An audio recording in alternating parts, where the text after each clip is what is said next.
नमस्कार, विंध्या टाइम्स में आपका स्वागत है और आपके साथ मैं श्रेया। आज हमारे साथ एक ऐसी शख्स मौजूद हैं जो कि पेशे से डॉक्टर हैं।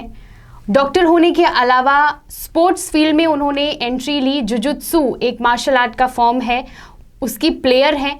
न केवल प्लेयर बल्कि वर्ल्ड चैंपियनशिप में हिस्सा लिया और पूरी दुनिया में 9th रैंक हासिल की। इसके बाद भी इनकी जर्नी यहाँ रुकी नहीं है।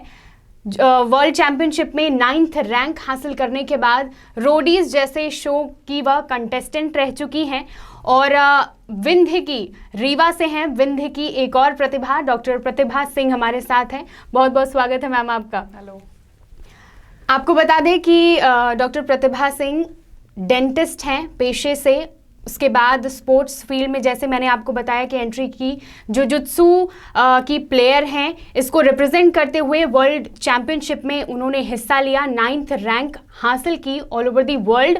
और अब हमारे साथ हैं, रीवा की हैं। सबसे गौरव की बात यही है मैम, मेरा पहला सवाल आपसे कि एक सेटल्ड फील्ड थी आपकी, डेंटिस्ट हैं आप, और उसके बाद स्पोर्ट्स फील्ड में एंटर करना, और ऐसा स्पोर्ट्स जो इंडिया में इतना फेमस नहीं है, इतना पॉपुलर नहीं है, तो वो जर्नी बताइए एक डेंटिस्ट से स्पोर्ट्स पर्सन बनने की।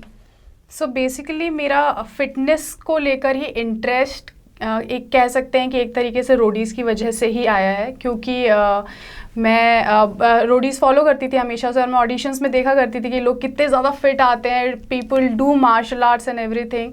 तो धीरे धीरे मेरा इंटरेस्ट उसकी तरफ बढ़ा और luckily in Rewa city also I got like so many good players जो कि कराटे खेलते हैं या मार्शल आर्ट्स करते हैं, and so many good teachers. तो फिर मैंने उनसे ट्रेनिंग ली और फिर मुझे धीरे से एक कोच ने मुझे जुजुत्सु के बारे में बताया और हमने जुजुत्सु की ट्रेनिंग स्टार्ट किया। And it is all together a very nice and the very amazing game जिसके बारे में लोगों को जानकारी ही नहीं है अभी।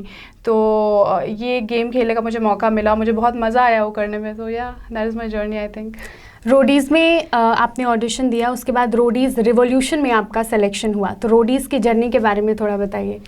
सो बेसिकली जैसे कि लोग रोडीज़ के बहुत फ़ैन होते हैं, तो जैसे ही वो 18 साल के होते हैं वो रोडीज़ के ऑडिशन देने पहुंच जाते हैं। बट मेरे साथ ये सीन नहीं हो पाया बिकॉज मैं पढ़ाई कर रही थी और dentistry is also like full time job जहाँ पे आपको 5 साल की स्टडीज़ करनी थी। उसके बाद मैं पीजी कर रही थी। तो जब मेरा पोस्ट ग्रेजुएशन कंप्लीट हुआ उसके बाद मेरे पास टाइम था, तब मैं ऑडिशन के लिए गई।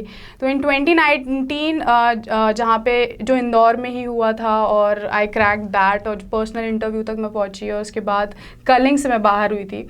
So that was really painful eight that time, but somehow I know कि अगली बार शायद मेरा चांस ज़रूर होगा, क्योंकि उस टाइम पे जो कमियां मुझ में रह गई थी दैट आई रियलाइज्ड और मैंने उन सबको ठीक किया। उसके बाद या this year I got Roadies की जर्नी के दौरान एक इंसिडेंट हुआ और उसके बाद आप शो से बाहर हो गई थी। एक ब्लेम आपके ऊपर लगाया गया था, इसको किस तरह से देखती हैं?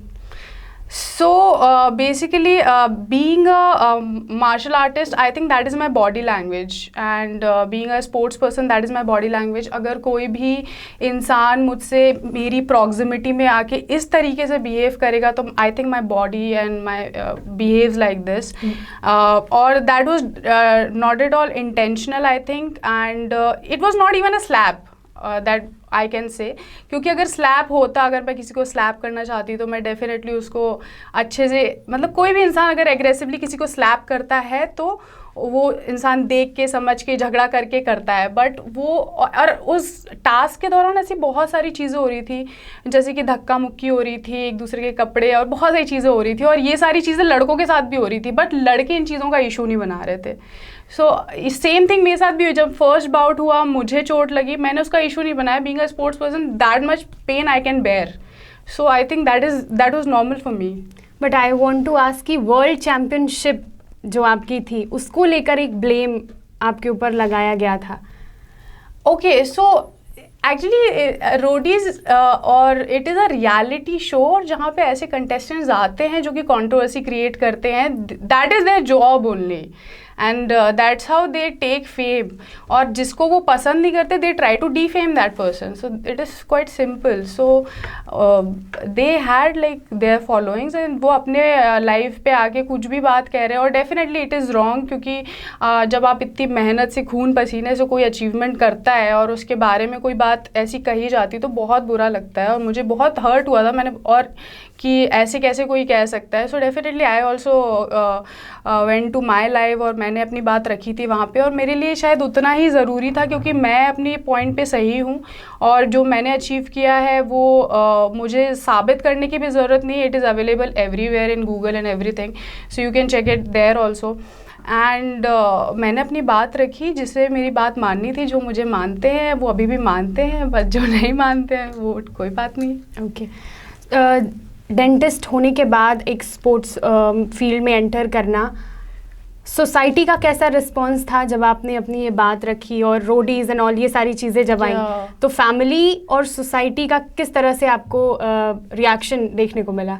So it is not at all easy for me because कहीं ना कहीं लोगों को ऐसी उम्मीद ही नहीं होती है, बिकॉज एक नॉर्मल मोनोटनस लाइफ जो कि एक शादी होने के बाद एक फ़ीमेल की जो होनी चाहिए, उस हिसाब से तो मेरी लाइफ एकदम ही डाइवर्स थी, क्योंकि मुझे बहुत सारी चीज़ें करनी थी और मुझे मार्शल आर्ट्स भी करना है, फिर मुझे ऑडिशन देने भी जाना है. तो मुझे डेफिनेटली अपनी फैमिली, मतलब मेरी मॉम डैड की फैमिली और as well as my husband's family, मुझे इन लॉज की फैमिली को भी दोनों को कन्विंस करना पड़ा है, अपनी चीज़ें बतानी पड़ी हैं, समझानी पड़ी हैं, और बहुत सारी चीज़ें बिना बताए भी करनी पड़ी हैं. सो कहीं ना कहीं वो कहते हैं ना, जब दौड़ते हुए घोड़े पे इंसान पैसा लगाता है, जब देख लेता है कि इसने इंसान ने अचीव कर लिया है, तब उनको रियलाइज़ होता है कि हाँ नहीं, सही, शायद सही रास्ता था इसका. तो सपोर्ट था फैमिली का? बिल्कुल था सपोर्ट. ठीक है. आप हमेशा से ये कहती आई हैं कि शुरुआत से ही महिला सुरक्षा की आपने बात की है, वुमेन सेफ्टी की बात की है, लेकिन आज भी ईव टीजिंग जैसे बहुत सारे मामले हमारे सामने ही होते हैं. महिला अपराध बढ़ते हैं और हर साल हम ये देखते हैं कि जो रेशियो है वो बढ़ता जाता है. और अभी भी बहुत सी ऐसी घटनाएं हुई हैं पास्ट में जिससे महिला अपराध कितना बढ़ रहा है ये हमारे सामने है. तो इसको कैसे देखती है? क्योंकि इनिशिएटिव उठाए जाते हैं, प्रशिक्षण, सेल्फ डिफेंस की आप बात करती हैं कि सेल्फ डिफेंस हर लड़की को सीखना चाहिए. तो इनिशिएटिव उठाया जाता है, लेकिन वो किस हद तक पूरा होता है या नहीं होता है, इसको आप किस तरह से देखती हैं? So actually that is my dream only because of Covid. मैं ये चीज़ नहीं कर पाई पॉसिबल, क्योंकि मैं ये जब मैं रोडीज़ के शो में भी गई थी, पीआई में भी मैंने ये बात बोली थी कि हर लड़की को ये सेल्फ डिफेंस एक्चुअली मानना चाहिए, because it is very mandatory. जैसे कि हम लोग कहते हैं कि सेक्स एजुकेशन मैंडेटरी चीज़ है, हमें एजुकेशन में डालनी ही चाहिए, कैरिकुलम में होनी चाहिए, उसी तरीके से ये सेल्फ डिफेंस भी एक ऐसी चीज़ है जो कि बहुत ज़रूरी है to empower women, because there are so many crimes which are actually regarding like women's को लेकर होते हैं. और कहीं ना कहीं उसकी वजह से फीमेल्स भी बहुत सारी चीज़ों को लेकर डर जाती हैं, नहीं करती हैं. तो बहुत ज़रूरी है कि सेल्फ डिफेंस हो. लेकिन जैसे कि आपने कहा कि बहुत कोई सही तरीका नहीं है उनके पास सीखने के लिए, या फिर कोई सही इनिशिएटिव नहीं है, तो उसके लिए हाँ अभी फ़िलहाल नहीं है, लेकिन कहीं ना कहीं हमें ही स्टेप उठाना पड़ेगा कि हमारे सिटीज़ में जाके हम ट्राई करें सीखने के लिए.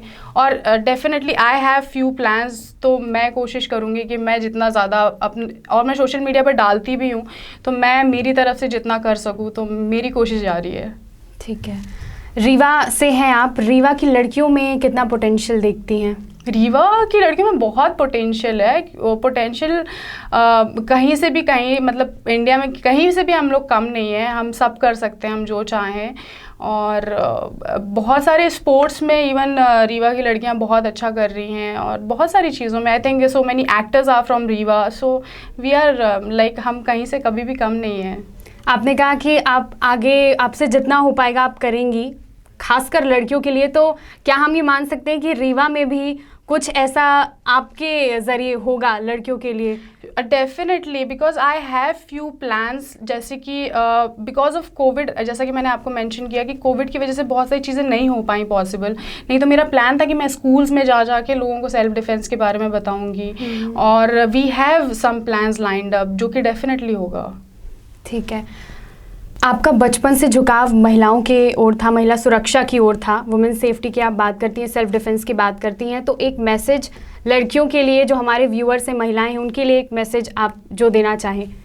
आई थिंक जितनी भी फीमेल्स हैं और लड़कियां हैं, मुझे ऐसा लगता है कि अगर आप लोग कभी बाहर जा रहे हो and you are feeling that you are not safe at that time, so आप ये कर सकते हो, आप अपनी आवाज़ उठा सकते हो, आप चिल्ला सकते हो, what ever movement you feel like आप उसको धक्का दे सकते हो, लेकिन कभी भी डरना नहीं है उस सिचुएशन में। और कहीं ना कहीं जब तक हम अपने लिए स्टेप नहीं लेंगे, आप अपनी लाइफ में अगर आप कुछ करना चाहते हो, you wanted to do something, you wanted to achieve that dream, till the time you are not taking step for yourself, कुछ नहीं होने वाला है।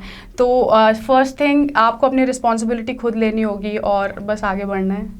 तो बिल्कुल सही कहा, अपनी रिस्पॉन्सिबिलिटी खुद लेनी होगी और डरना किसी से नहीं है। हमारे साथ थी डॉक्टर प्रतिभा सिंह मैम, जिन्होंने डेंटिस्ट से लेकर रोडीज़ के कंटेस्टेंट तक अपनी सारी जर्नी बताई। महिलाओं के लिए बहुत ही सजग हैं और कुछ प्लान्स हैं इनके, और ये कहा जा सकता है कि रीवा में भी कुछ ना कुछ लड़कियों के लिए ये ज़रूर लेकर आएंगी। बहुत बहुत शुक्रिया मैम हमारे साथ जुड़ने के लिए। आप देखते रहिए विंध्या टाइम्स।